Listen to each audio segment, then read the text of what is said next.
Alright, ladies and gentlemen, I'm here on that channel, and I'm here to recap the 2025 NBA Draft first round, and just know I will do the second round coverage tomorrow.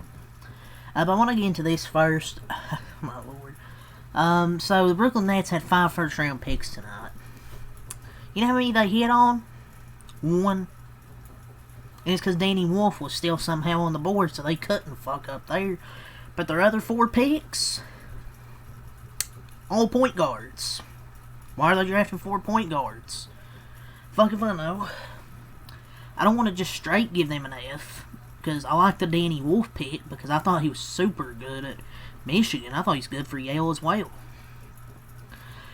But I saw this account on Twitter said the Nets had 5 first round picks and drafted 0 players in the top 30 on his board. I don't know.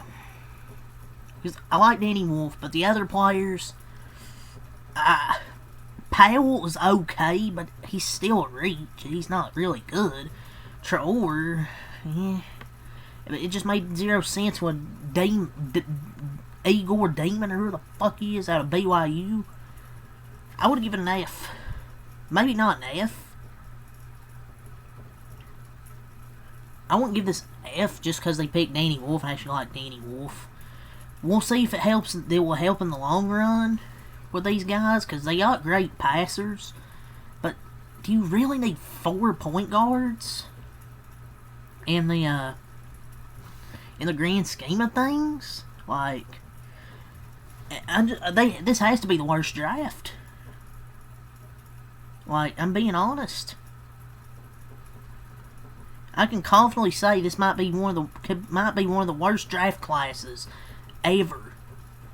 So much hype for 5 picks, then they draft 3 guards who can all pass and not shoot. Like, yes, it's good to have a guard that can pass the ball, but dude, there's no way they're gonna have all 4 point guards that stay on this roster. The thing is, none of them can shoot.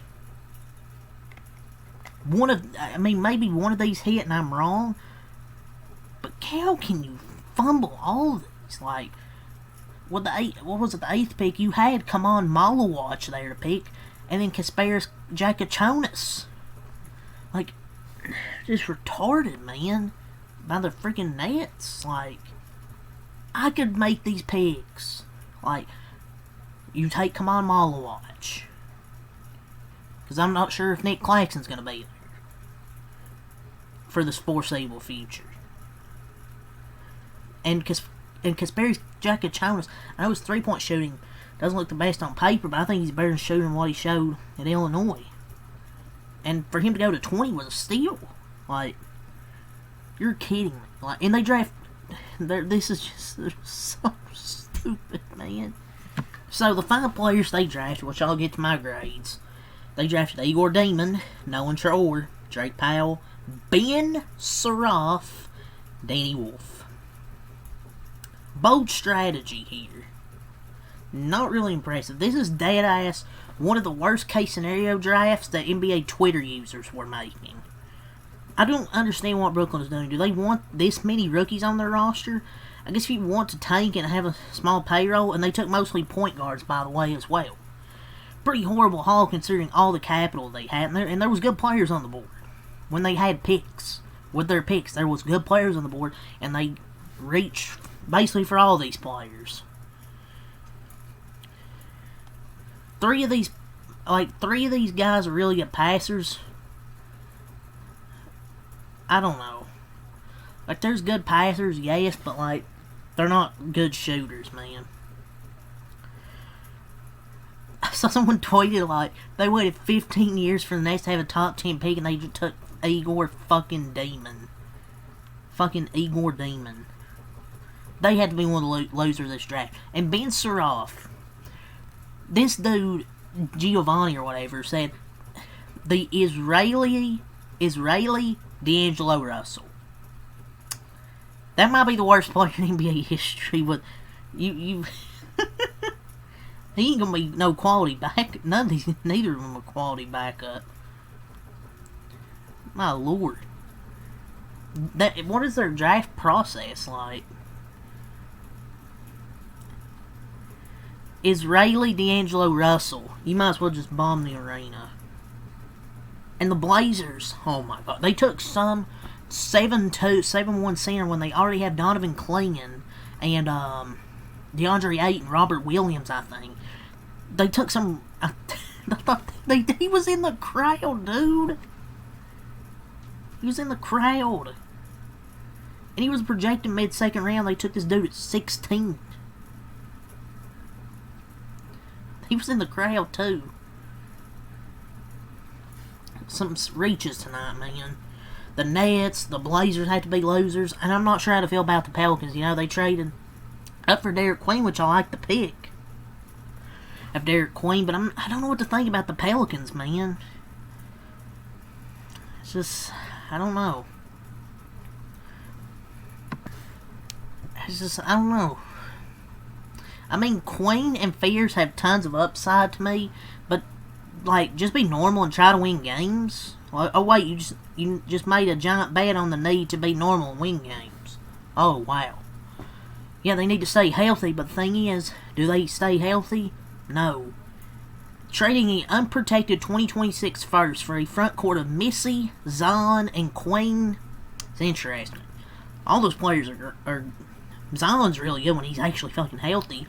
Derek Queen, we'll see.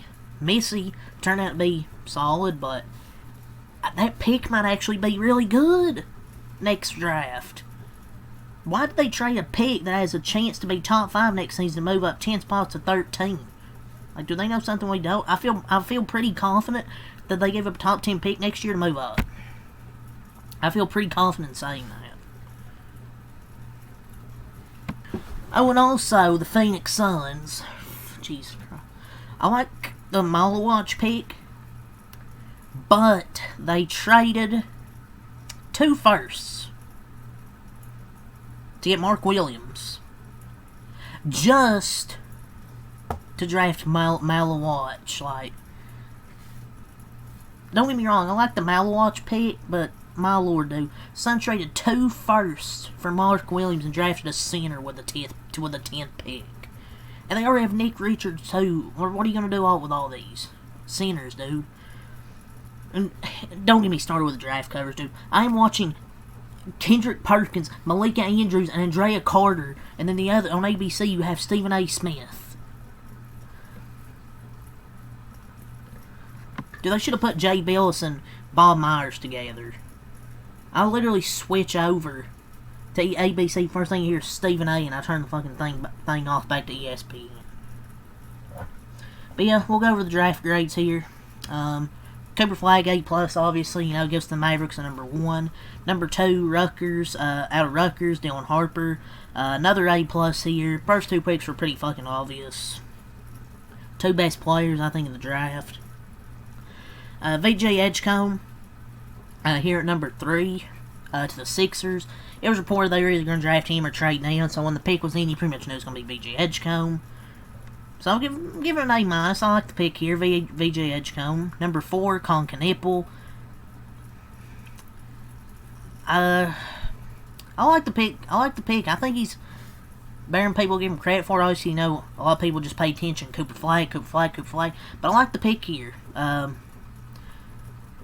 Like, I guess he's maybe not that flattering to other people, you know, giving this like grade like C's or B's, but I'll give it an A-. I mean, I like the pick here. You know, he's a great 3-point shooter. I mean, the good portion is that he checks a lot of boxes. You know, he can handle, feed open teammates, create advantages off the pick and roll, zip around closeouts, and consistently be in the right place at the right time defensively. So I'm giving it an A-. I like the pick here. Ace Bailey, I'll give this an A. I mean, I like Ace Bailey. I think he's a great player. Now the attitudes maybe put me off on him a little bit, you know. But like, you gotta relax, man. He's going to Utah. He didn't look like he wants to fucking be there. But I'll give the pick an A because I think he could be a top 3 player. Definitely has things to work on in Utah. His shot selection has to be better. And he just calm your ego down a little bit as well. Number 6, Trey Johnson to the Wizards. I thought they were going to get Ace Bailey, but Utah took him the pick before. Trey Johnson, a bucket getter. I'll give this a B plus. Jeremiah Fears, once again another B plus. Needs to work on the 3-point shooting. It was inconsistent, but other than that, I like the pick. His defense, he needs to work on that as well. The 3-point shooting and the defense, two key things.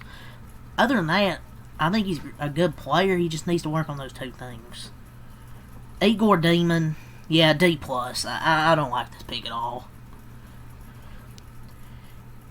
It'll just take a lot of skill improvements to get there. His jumper needs work. His handles are basic, and he doesn't have an obvious home run defense. This pick, I don't like it. It was a reach.